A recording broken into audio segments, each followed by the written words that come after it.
They got drones, air support, vehicles. I created them.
Hello and welcome all to the Twitch broadcast with your host Lee Hammer talking about Game Guru and all usual things. Now, I must first apologise for this stealth broadcast because I just noticed when I went onto the Twitch page it was announcing that this would be on Thursday at 4 PM BST. And it isn't, it's on Wednesday. So you'll get it in video form. I'm sure those that checked anyway can enjoy the live Twitch, and then those who actually believed things that I put on websites can watch it on YouTube tomorrow.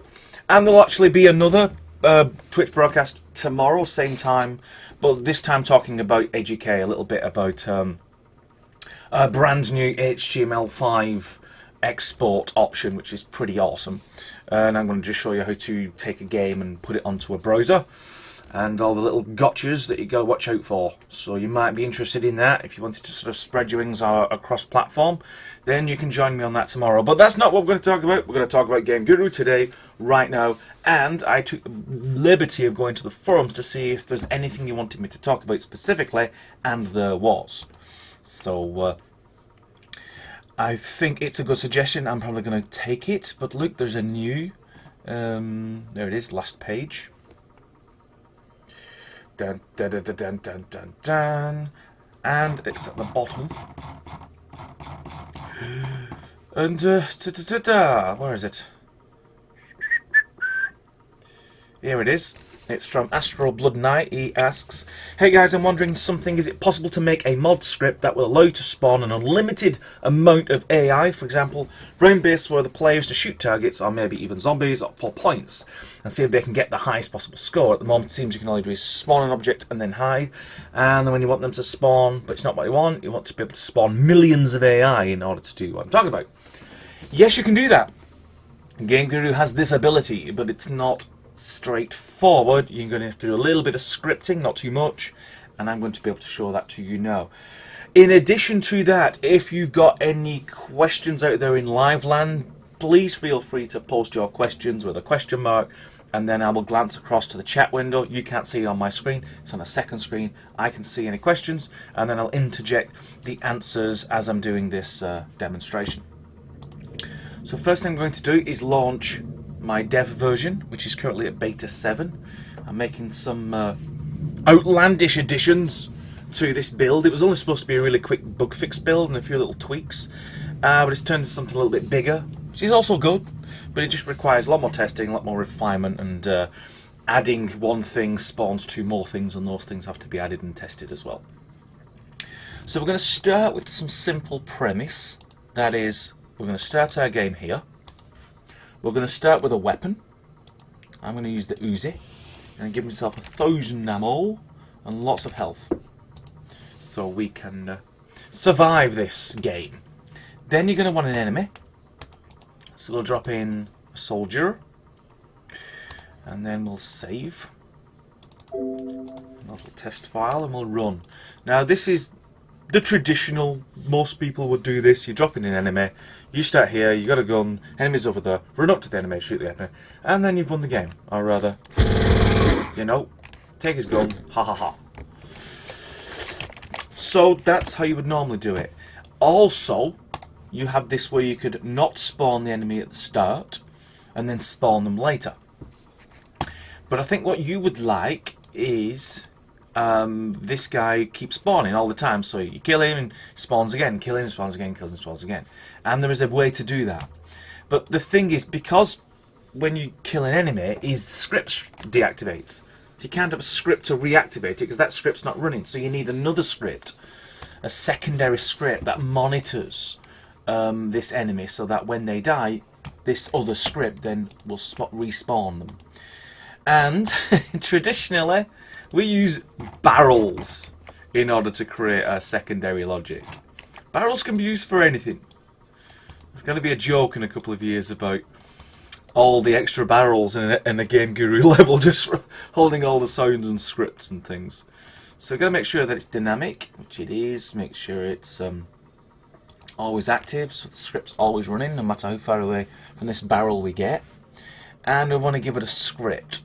And it's the script that's going to do clever things. And now we've got our barrel, and we've got our enemy, which will just be up here somewhere. We'll just put a little marker so we know where the enemy traditionally spawns from. Just put that in there. Save. Now, if we just ran that, it wouldn't really do anything different because we haven't created the script, so that's what we're going to do now. So I'm going to change the script from default to that spawn maker, which I just created, a file called spawnmaker.lua. Apply those changes. So now when we run, anything inside here will run in our game. So the idea is this script's going to trigger the enemy to respawn only when it's actually dead. So what we can do is something simple. Let's say I like reusing the, so it's global. Oh, it's not probably global. Something like cycle equals 0. And then what we're going to say is at the start, reset it and start the game. Now, let's try digging out some important things, like I want the time value, which is here, g_time. Now that's in milliseconds. It counts up from the moment you run the game, and you've got this lovely value. So if the timer is greater than, say, this, then this, because remember that sets up 0, so this will do it almost immediately, is going to be timer plus, say, 5 milliseconds, 5,000 milliseconds. So essentially what that does, starts up at 0, time's obviously give us some big value, and in fact what I'll do, now that's in milliseconds. It counts up from the moment you run the game, and you've got this lovely value. So if the timer is greater than, say, this, then this, because remember that sets up 0, so this will do it almost immediately, is going to be timer plus, say, 5 milliseconds, 5,000 milliseconds. So essentially what that does, starts up at 0, time's obviously give us some big value, and in fact what I'll do, I'll actually show you that on screen so you know what we're dealing with. So that is that. And let's have another look at this as well. Now this is what's called debug, so you can see what's going on if things go horribly wrong. So by running this now, remember I've already associated with that barrel, we can see what it does. Forgot a then statement. I'm always forgetting that. So obviously it'll carry on, but the script's not going to do very much. So we need to put a then in there. Dink, dink, run. Okay, so now we got the debug information. Let's get rid of this guy, because he'll start shooting at us. You notice the G underscore time is always increasing, and it's increasing 1,000 units values, you know, per second. So that's milliseconds. And you see the spawn maker cycle. Every 5 seconds, that value goes up, because that's the logic we've created. Every 5 seconds, boom, we can do an event. And so what we want to do is spawn that enemy every 5 seconds. Now remember, it's the same enemy. It's one enemy. It's not going to spawn another copy of this enemy. This enemy is, you know, if you click him, or rather hover over him, like so, you'll see at the bottom of the screen, entity. It's 70,002 masked soldier dynamic. That's a unique entity within the game. So it's only one entity. But we can get to that. We can get to more characters a little bit later. Right now, we need to spawn that. Now, like I said, you can't spawn it when script is deactivated, so we need to do it outside. So we need to identify this soldier. I'm just going to call him enemy. And then apply changes. So he's now called enemy. And in our script, there's a special command you can use. First of all, go to global. This is how you find things. Just type it what you think it might be. We've got spawn, but there's something else. Spawn if used. This is a clever thing, because what happens is, you do spawn if used E. So that's going to spawn whatever's specified in the if used field of whatever entity is using this script. So spawn maker.lure is used by this barrel, like so.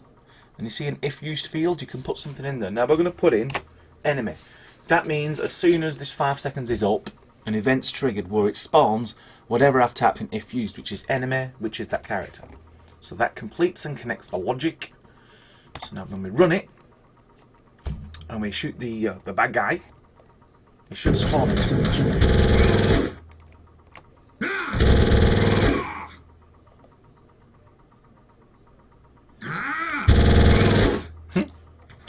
So he'll just keep coming back and back and back.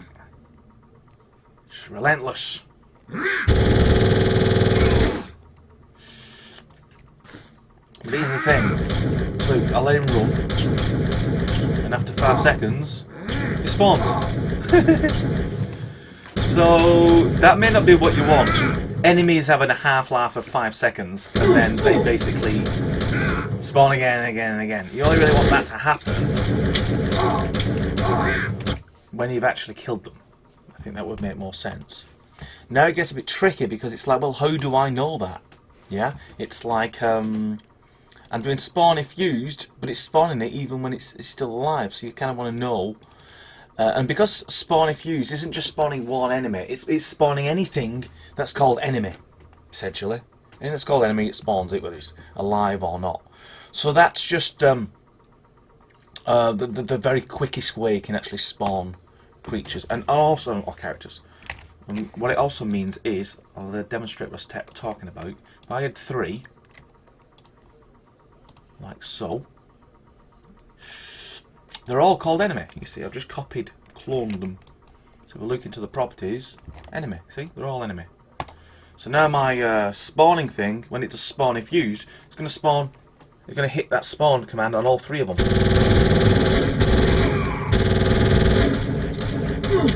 Makes it very difficult to hit them, of course, when they're actually respawning back.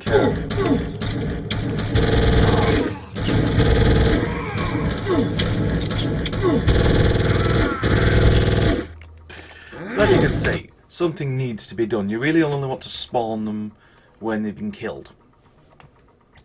And because we can't actually do a condition inside this, because you're going to have to do it a different way, and as you saw earlier, there is spawn E. So it's actually going to take a manual control of spawning characters. So, but we need to know E. And E is not so easy to figure out.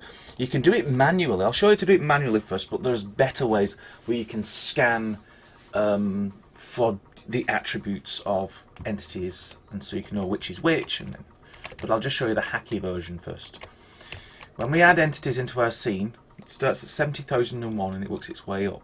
So we hover over him, he's 7,008, he's 7,007, he's 7,009. So that's 7, 8 and 9, right? So that's 3 characters starting at 70,007. And we're going to use that to our advantage. So instead of spawn if used, we do spawn 70,007. This is like doing the same thing, but we're doing it manually. We're specifying it manually. So now when we run, I must point out, if you deleted this entity and added another entity, then that number no longer applies. It will be a different number, which is why this is very hacky, and this isn't the final solution. It's just a stepping stone towards it. Oh, that's interesting. Is this script really, really horrible? Could be. Well, did we save? See, this is the importance of saving early, saving often. So let's just check these guys. This is interesting. Coming out of there. Go back in.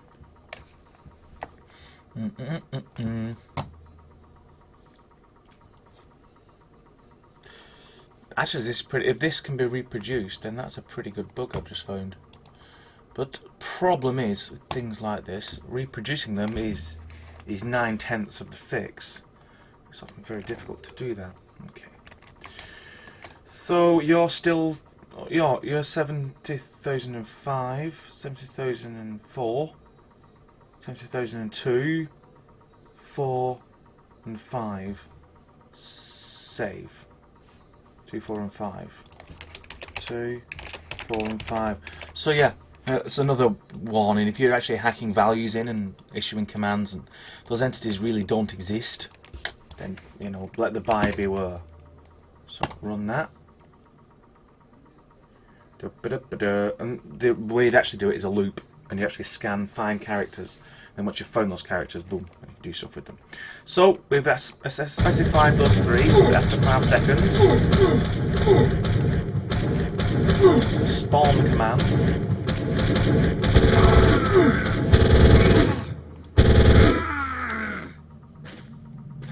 Should miraculously resurrect them, but of course they're just standing there doing absolutely very little. And we can see our cycle is definitely working. At 90,000, it's 95. Go back to the script. Let's just double check that we're doing the right sorts of things here. Spawn is definitely the command, isn't it? Spawn E. Yeah, absolutely the right command. Save. Run. Bum, ba ba da dum bum.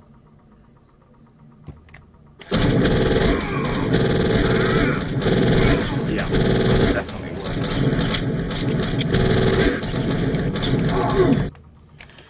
Okay, so for whatever reason, that spawn is not playing ball. It could be because spawn needs to be called from the entity that's being spawned.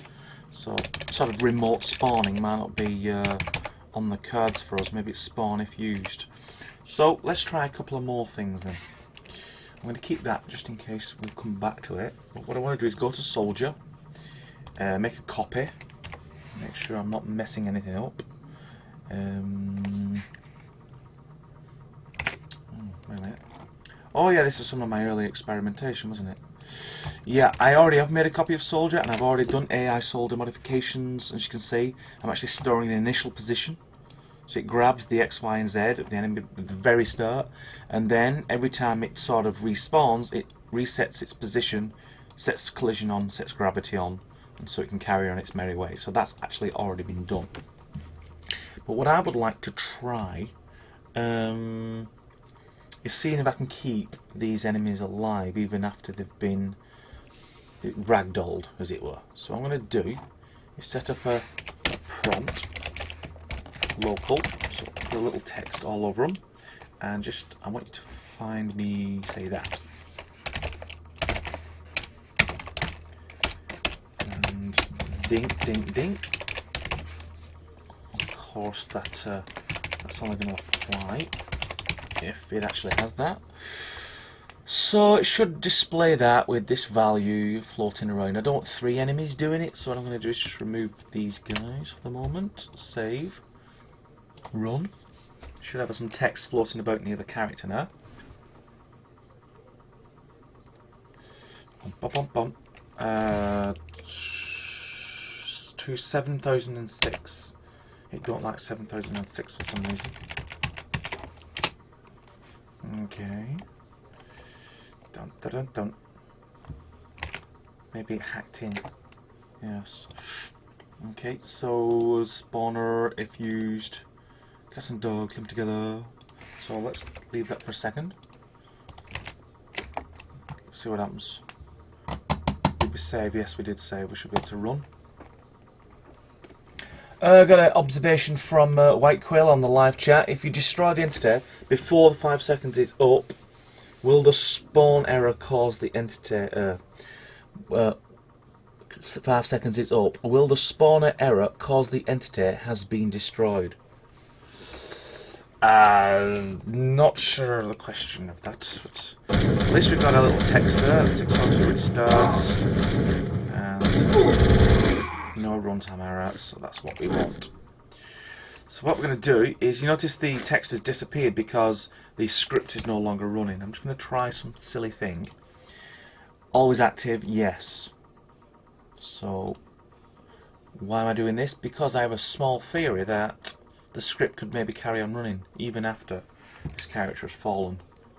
So I'm going to check that theory out. No. No, the script has definitely been deactivated. There's not much more we can do with that guy. Let me just repeat this question again. If you destroy the entity before the 5 seconds, which I did, will the spawner error cause the entity has been destroyed? Will the spawner error cause the entity to be destroyed? Yeah, I still don't understand that question. If you can repeat the question, White Quill, that would be great. Okay, so what I'm going to do is bring this back, but then detect for that particular enemy, which is 7003. Right. Okay, let's have a play. If... Oh, and there's some new thing we're doing in version 1.131. It's actually for faster Lua scripts. But I'm going to actually add some code which actually still supports the old scripts. Because I don't want people having to... Because there's now probably thousands of scripts now in the community and I don't want to break them all. But you notice what I've done? I've replaced the sort of the Lua array for entities and replaced them with get set commands, which are faster. They go straight to the data inside the engine, which is much preferred. And from this I can get all the information you could have got from there. What we want is get entity health. It returns it immediately, directly from the data structure of the entity. It's not going through some messaging loop which slows it all down a touch. So if the entity I'm interested in, which is 7000 and was it 3? Let's have a quick look. Yep, 7003. If that entity health is less or equal to 0, that means all the energy has been sucked out of that entity, which means I've shot the character, and then boom, I can do something cool, which is that. So now it should only spawn once it's been killed. Oh, we can't have 2 debugs on, so we'll get rid of that for now. I think we can actually, so let's run that, see what happens. Okay, so he's now going to act as an enemy, that's normal. And it looks like after 5 seconds, spawn. Bum, bum, bum,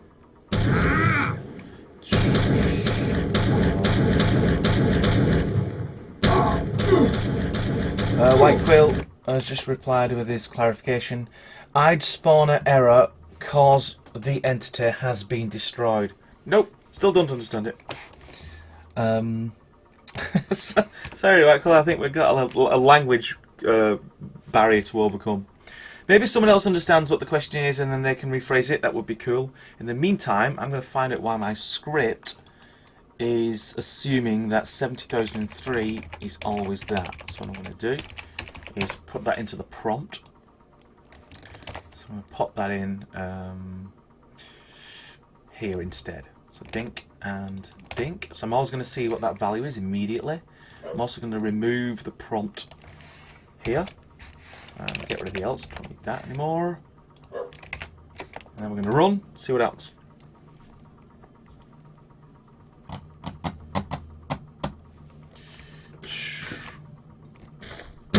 Alright, so get lower health 70,003. It's always reported 0. Now that is interesting, isn't it?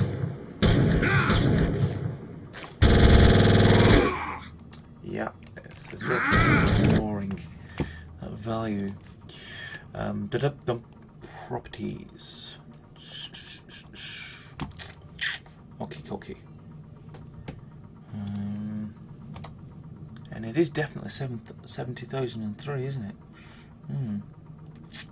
You know what? I think I'm being a massive idiot. Haha! Yes, it isn't 70,003. Why would it be 70,003? It's 2. I'm so busy explaining all the numbers, I actually picked the wrong one. That is entity number 2. This barrel is entity number 3. And that start marker is entity number 1. So it's actually 2. So we can wind the live Twitch back 10 minutes so I don't look like a complete idiot. But that's not possible. Maybe I can edit it out of the video though, so I just look really smart and get this right first time. It's 2. And same with these spawn things. It's spawn 2. Like so. So much. Makes so much more sense now. So I'm going to save and run and redeem myself. Yeah, Pirate Mike has just leapt to the same conclusion. He said, why don't you try 2? So now he shouldn't respawn until I suck all his health out. And now his health is 0. The spawning thing starts again. Success! We have success, people! So that's still a hack. Why is it a hack? Because what if I added another enemy or changed that and that's not 2 anymore, now the barrel is 2? You know, you don't really want to be hacking in hard-coded values. But it's a starting point. It shows that our logic is now working. In fact, we don't even need to wait 5 seconds. You could actually say every half a second. So as soon as that character's dropped, boom, we can respawn it again, just to keep the action going, which we'll demonstrate now. Pirate Mag is the entity number we can use in the script, the left number instead, yeah. Ape Spectre says, is there a trial version? Nope, there isn't a trial version at the moment. We have been thinking about it, but we've really not got to the point. We've also been thinking about like a multiplayer player thing that you can get in Steam for free, and then maybe put some functionality in that free version, and that would act as like the trial, so you can try stuff out, play a few games, make a few changes, and it also is the receptacle for putting the multiplayer experience in as well. So we have been thinking on those lines. Feedback welcome. Once I start talking about it. Yeah. They don't even have a chance to fall over. Half a second is a little bit too eager. Let's call it 2 seconds. Yeah, I'll be fine. So no, like I said, don't hack. So we don't want 2 and 2. We want to just say, check all the enemies. So how would we do that? Well, there's lots of things you could do. And I'm going to do something that's a little bit... what's the word I should use? Unorthodox? Yes. See this barrel? I'm going to set its strength to 1 and immobile to yes. Like so. In fact, no, because you might want to keep that script alive. 99999. Super strong barrel. Nan. Can anyone guess what I'm going to do next? Can you tell what it is yet? This is what I'm going to do. I'm doing a 4 next loop. Now I can't remember how to do a 4 next loop, so I'm going to go onto some code and just take this and put it in there. And what I'm going to say is run through all the E's, right? So let's say we've got probably 100 entities in our level. And we're going to go through every single one, and what we're going to say is if the strength, that's the health, of that particular one is not nan, then you know it must be either a start marker or an enemy. So then what we can do is say, now we know that's definitely not a barrel. So then instead of doing 2, you can replace that with E. So essentially, as long as you're not the barrel and you detect that that entity has no health, spawn it. And that should work. And it should work in a very special way because now we can add enemies. In fact, you think about it, you could probably add other things. You could add like exploding barrels. Runtime error 7006 blank. Yeah, very useful. Thanks, Lee. So that could be something to do with the internal version. Remember, I am actually running beta 7. It's still in testing, so that actually might be throwing up something related to the new way to set and get entity data, or it might be something completely different. So we'll keep an eye on that. It could actually be that, but we'll see. Save. Is this still 2? Yeah. So we'll run that.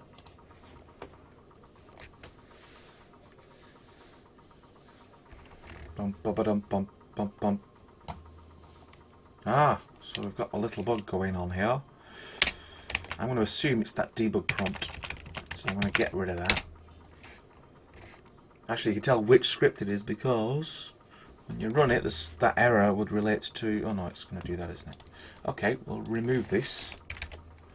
And we're going to find out who's causing the error by reintroducing things one by one until we get the golden number. Spawn, that's all good. Leave all that alone. Yep, well that's fine. It's spawn maker, I think, that's causing the naughties. So we run that, see what we got. Model number. Really? Model number illegal. That's interesting. So, character's fine. No error so far. Model number illegal suggests I'm actually trying to specify an object number that doesn't exist. And we are playing very close to that particular fire. But let's start simple. Let's reintroduce our if statements but leave the consequence blank. Run. I've got a theory what it might be actually. We're actually checking for entities that, you know, don't exist yet. We've only got 3 entities and I'm checking 1 to 100. That could very well be the case. So just to play fair, we just set that to 3. Because we've only got 3 entities. Dun, dun, dun, dun. Be good to have a command, wouldn't it, to actually... Oh, there is actually get entity exist. Will you spawn for me? Yes. Will you spawn for me? Yes. Keeps on spawning. Okay. I remembered I have one more command up my sleeve. If you look here, at the top. Oh, not at the top. Is it anywhere? Well, it should exist, shouldn't it? Yeah, it's actually the exist. Yeah, just get lower exist. Okay, well, we'll try and use it and see if it works. The command I think exists is this. Get entity lower exist.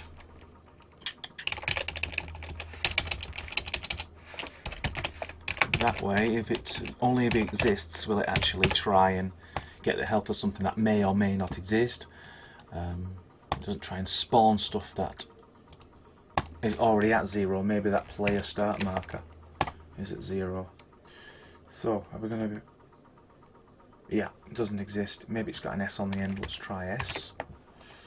If it doesn't, then I'm going to add this before this release gets released, because that'll be a pretty powerful command to have.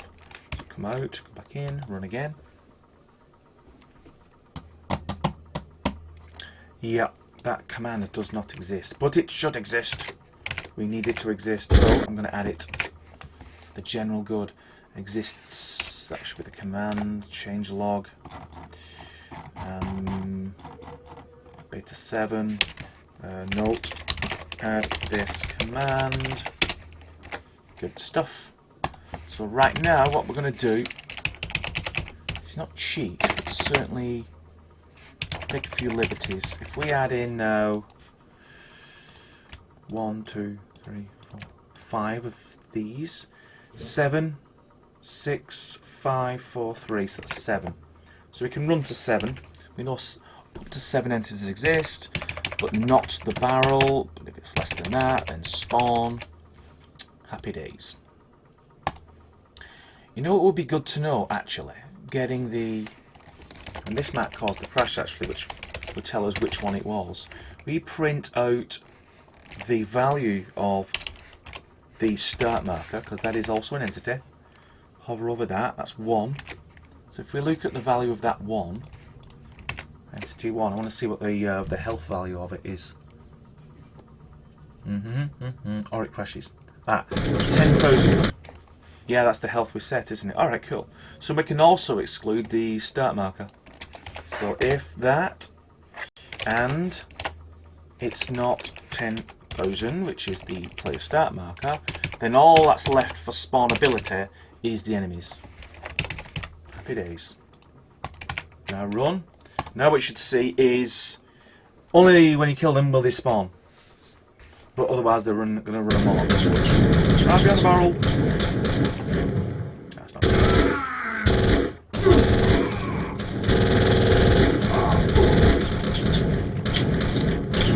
I need a bigger gun.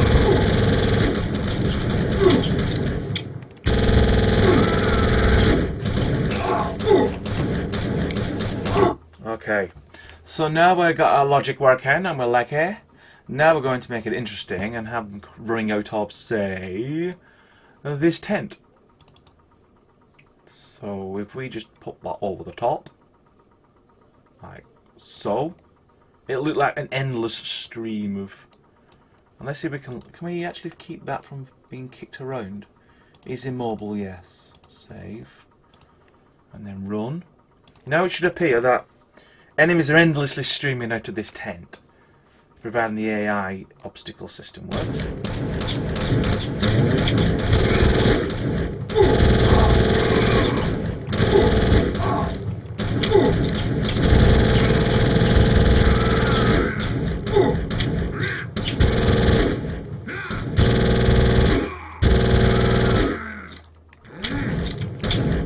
So we can space them out a bit better. Little tip for you, if you press tab, it'll slice the scene for you. There's a little clip value here that you can see. It's set to 250. I'm holding down control, by the way. I want to show you what it actually does. See, it slices the scene at whatever value. So I'm slicing at height of 716. So that way you can we can chop the top off a building and then edit inside. So I don't really want to see these guys spawn seemingly out of nowhere. So I just have another. That should do it. One in the middle. So that should do it. They should all just run out of the building. Save. Run. And we're going to get closer to our final logic. So I'll wake them up. They got aggro. Oh, I'm terrible. Headshots.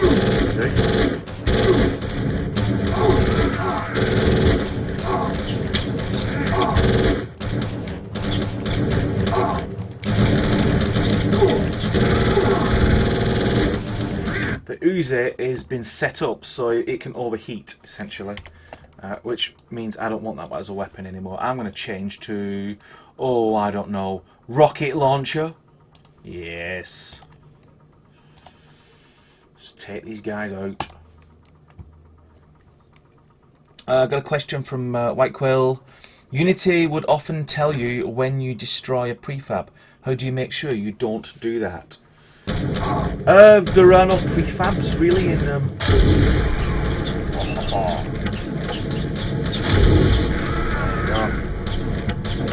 Just keep on coming.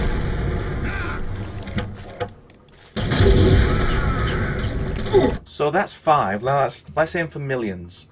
In answer to the question, we don't really have prefabs. So if you mean, for example, let's say I selected an entity and put a shed down like this, and then saved and run like so. If it's clever enough that if I then get rid of this shed and there's no more instances of this shed in the level and I click save, watch what happens. See, Iron Shed is still in my selection, I can still bring it out, but if there's no more in my level and I click save, watch what happens. It removes that from your local list and then it reloads the level without that building in. So it sort of preserves these entity selections, what I call parent entities, down the left hand side. So that's how Game Guru works. It works with entities, then it cleans up the level automatically.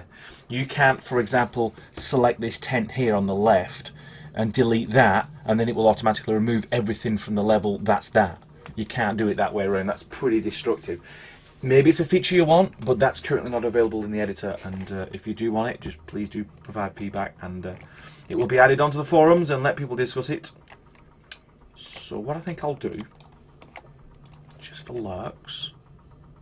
Oh, here's another thing. When we added the tent, see, this is a really crude way of actually identifying entities, but it's the quickest way, and it means we can carry on. I'm going to have to set this tent to a strength of 10,000, so it sort of also gets ignored. Otherwise, tents are going to try and be respawned, and I'm pretty sure I have no idea what would happen in that situation.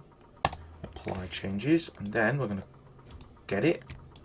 We're going to have lots of tents. This is as if you're just walking up a whole military base. Choppy choppy. Now we'll take one of our entities, extract, and then we're going to use him over and over. Just hold on shift and you can have maybe 6 to a tent. Oops.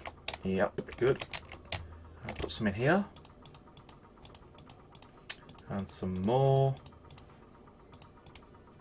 Remember, I'm cloning them. They're all called enemy right now. Oh, I need another one. Dink, dink, dink, dink, dink, dink. G. Shoot back to this view. Fill up the last tent. Okay. So, what was that? 6, 12, 24. About 50 enemies. Just under 50 enemies. Is very nice. Let's do some paths. People like paths.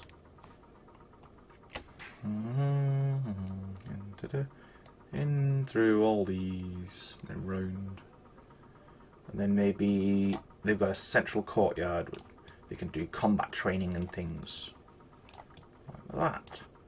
Utterly crude, but that's where you spend your time to make your game nice and unique. This is really just demonstrating lots of carnage, let's call it. So put the building roofs back on, save. Now remember, we want to make sure that the last entity number is known to us. So if we hover over that, that's 58. So I want to save that. Is it still 58? Yes. Go to your script, change 7 to 58. So that's how many entities we're going to go through. You should ignore the barrel and the buildings and the start marker, but then everything else is fair game for respawning. Run. Now, must put a little warning. I'm on a monster graphics card. I'm on a GTX 980. It's pretty fast. So my computer will handle this near problem. If you're running on a laptop and integrated graphics, probably not a good idea to do all this. So, I'm just going to get rid of them all. Normally, you'd run out of enemies with this game, they'll just keep on coming, keep on running, keep on hiding. Oh yeah. Now, there was a second part to the question, wasn't there?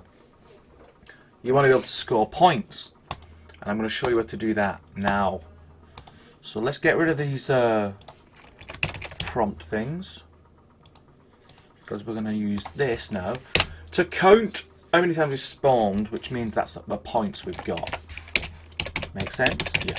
So points start off 0 every time you spawn. You increase the number of points by 1. You want to be able to demonstrate those points. We're going to do it very simply with a prompt. Your score is that variable. Now you can actually do better than this. You can do load images, you can set up sprites, you can have really nice HUDs displayed on the screen. We have less than 10 minutes. I might be able to demonstrate some of that, but this is the quick and dirty way to get some points on the screen. Ding, ding, ding, ding, ding, ding, ding, ding. Oh yes, please. Your score is 83. Your score is 106. This is. I'm not killed that many. Your score is 144. I've not done anything yet.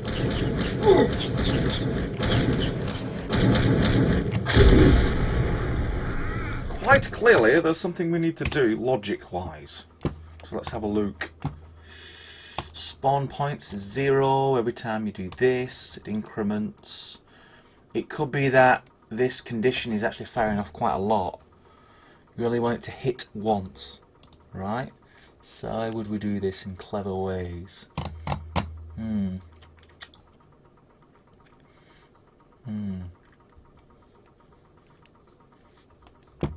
Interesting, because there's like 5 or 7 different ways I could do this. I'll tell you what I'll do. I'll actually not put it in here. I shall put it in here. Now again, it's a bit hacky, but you're going to get the idea that every time you're doing init, and like so, and remember, because it's a global, everything's global, just make sure that it's declared here, and also here, and that way they're linked. It's the same global variable. So I can increment it in this script, but I can actually display it in this script.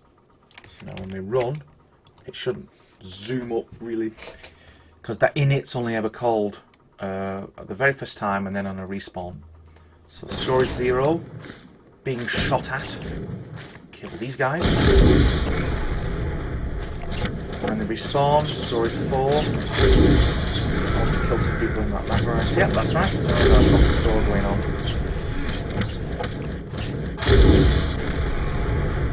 That looks like our start marker that's just been respawned.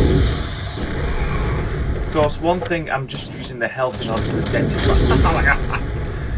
identify everything. But of course, you can damage enemies, so the health will then change, and then it thinks it's spawnable. Now you're spawning the start marker. So you would use other identifiable information. See if I can run away in here a bit.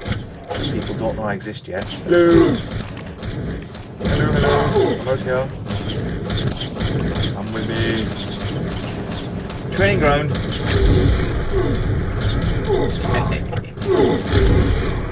Oh yeah.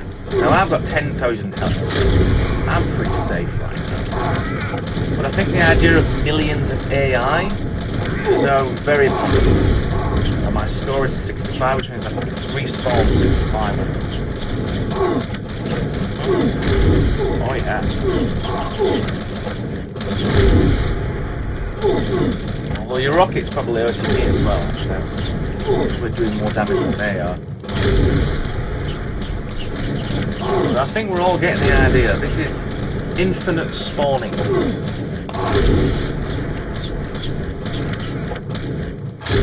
Actually, just collect all their guns, can't they? Yes, headshots.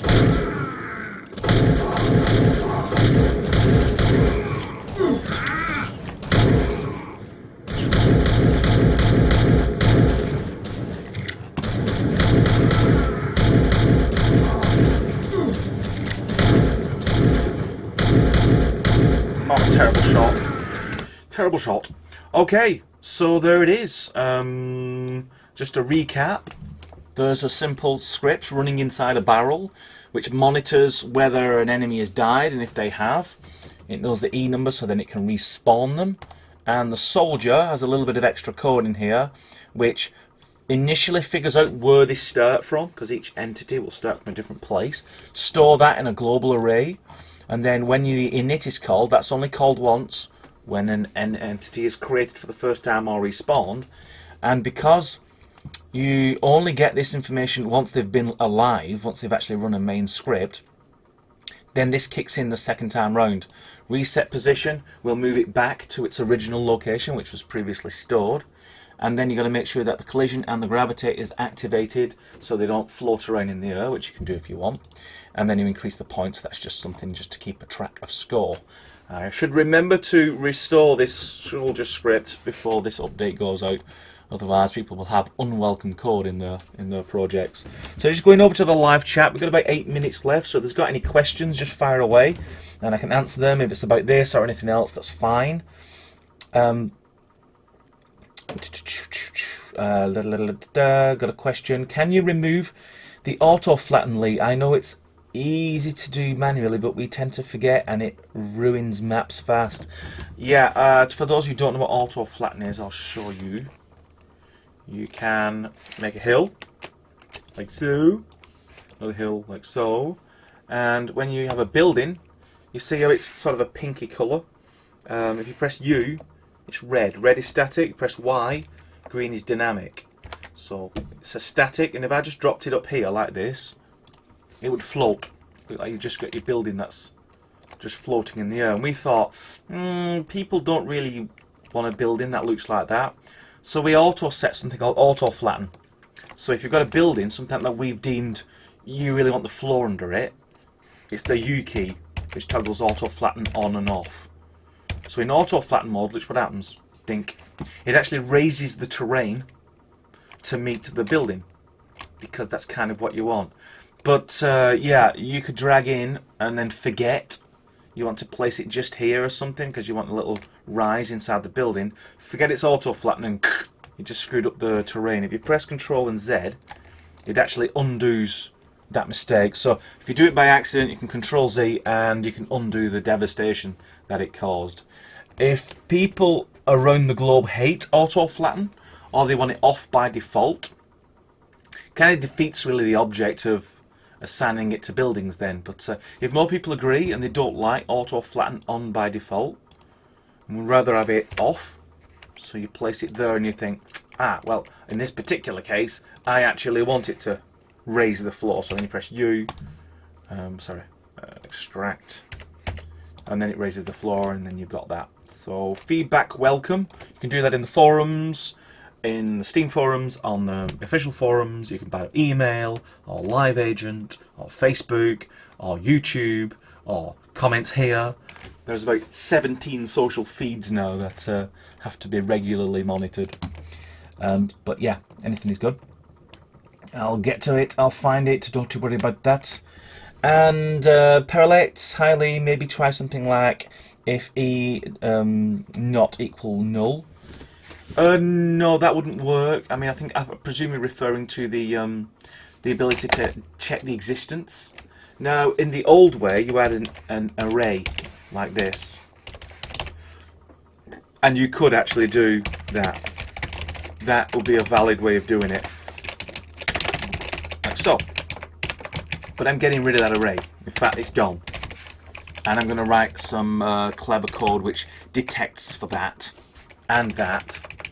And then it uses the new command, which would be, equivalent would be get entity lua exist E, and then equals 1 then. So that was the old way of doing it.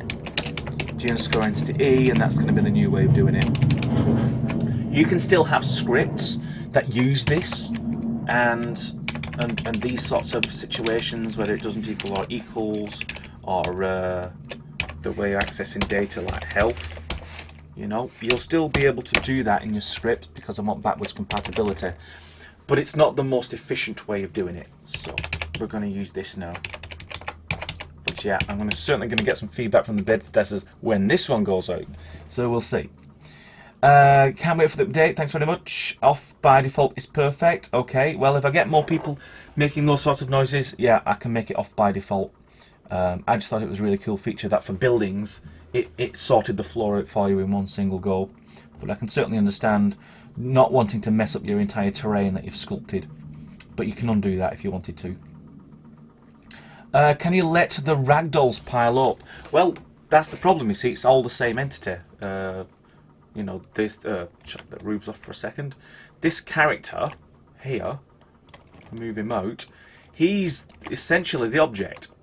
So when we kill him, he turns into a ragdoll. He can't both be here as a ragdoll and then respawning over there as a new object. Because what you're going to end up with is a horror show. You're going to end up with objects being dynamically created but not necessarily freed up. And now you've got a problem.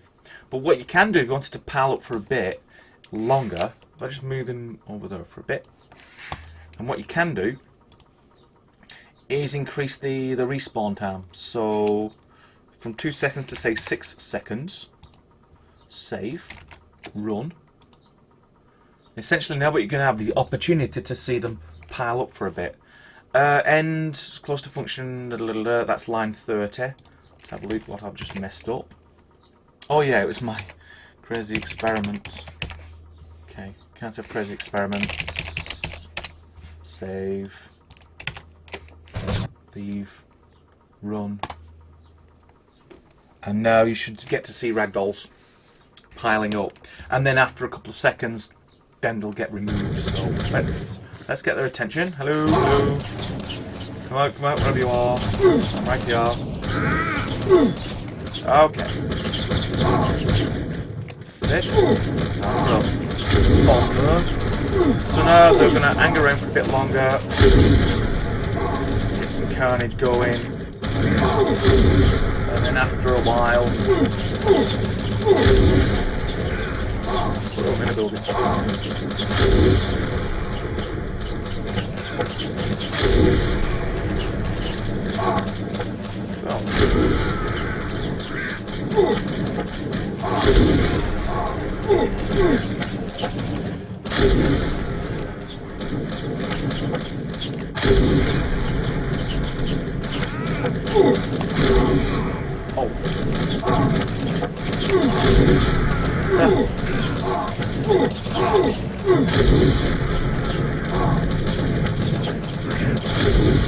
Now, there's other things you can do logic-wise. That was just every 6 seconds, whoever's dead gets respawned, and sometimes you could die almost immediately, and then the spawn happens half a second later, and then so you don't get that 6 seconds. What you can do, instead of having a timer on a global level, you can have each entity record so they actually stay on the floor for, say, 15 seconds and then respawn them. So that can be done in the logic. And that way you can have ragdolls piling up, but then having the game clean them up over time. Now, maybe that just be having them disappear, or you can have a little decal animation over the top, or fade them out, or sink them through the floor, whatever you'd like to do. So you're able to do all that through this scripting system. So that's what you could do. Now, another question here coming in. In addition to the ragdolls pile up, what if you let the ragdolls go static so it does not bog down the physics? Yeah, that's actually what happens anyway. The ragdoll goes into some freeze static state, but it's more about the number of objects you're having to draw. I mean, even without the physics hit, rendering all them characters with all the shaders on top of them, it is going to slow down your game. And ultimately what you find is gameplay is king. You really want not to sacrifice gameplay just to see a nice pile of bodies. It's going to slow down on someone's machine, and then they're going to slate your game. So speed is very important, which is why this approach is probably the best one. But you can keep them around for a bit longer just for those visual touches before you get rid of them. Got one final question, I'll answer it, from White Quail. Can you spawn them with individual entity numbers dynamically? Can you spawn them with individual entity numbers? Yes, you can. I've just done spawn E, but I could do something like spawn, 7014. And whoever 70,014 is in the game, he gets spawned. So you can actually do it like that. And if you watch this video later and rewind to about 20 minutes into the broadcast, you'll actually see I was actually using numbers. But sorry, not 70,000. And so I made that mistake again. You know, you do things like 42 or 12 or 17, whatever the entity number is. If you want to know what that entity number actually is, just hover over the entity and you see at the bottom of the screen, entity : square bracket 9. So that's entity 9. So at any time I can make that building disappear if I wanted to. In fact, I will. Entity : 9. So if we go to our script and then put down hide 9. Is it 9? Yes. And then I run. You'll notice that when the game starts, one of the buildings is hidden. Because that command takes the entity number and hides that entity. So there you go. Missing building. Now, of course, I'm just hiding it visibly. Notice the occlusion's working. It thinks there's a building there, so the occluder's working. You'd also have to remove it if you wanted to, like destroy would properly remove it. That's just changing its visibility toggle. But it you know, for every other intents and purposes, its collision, its physics, its occlusion state, all that is still there. It's even an entity, its script is still running. This just toggles whether it's visible or not. So that's how you would target entities manually. So that's the end of the live questions. That's the end. I hope I've answered the original question from the forum, which was how can you spawn an infinite number of enemies and then count the points. So hopefully I answered that. Thanks very much for listening. There's another broadcast tomorrow on Thursday, talking about AGK if you're interested in that. I'm not sure I will be around next Wednesday, but I will certainly post information about that if it's Thursday. But unless any other information comes your way, it's going to be Wednesday, 4 PM BST next week. So until then, thanks for listening. I hope you enjoyed it, and I'll see you next time.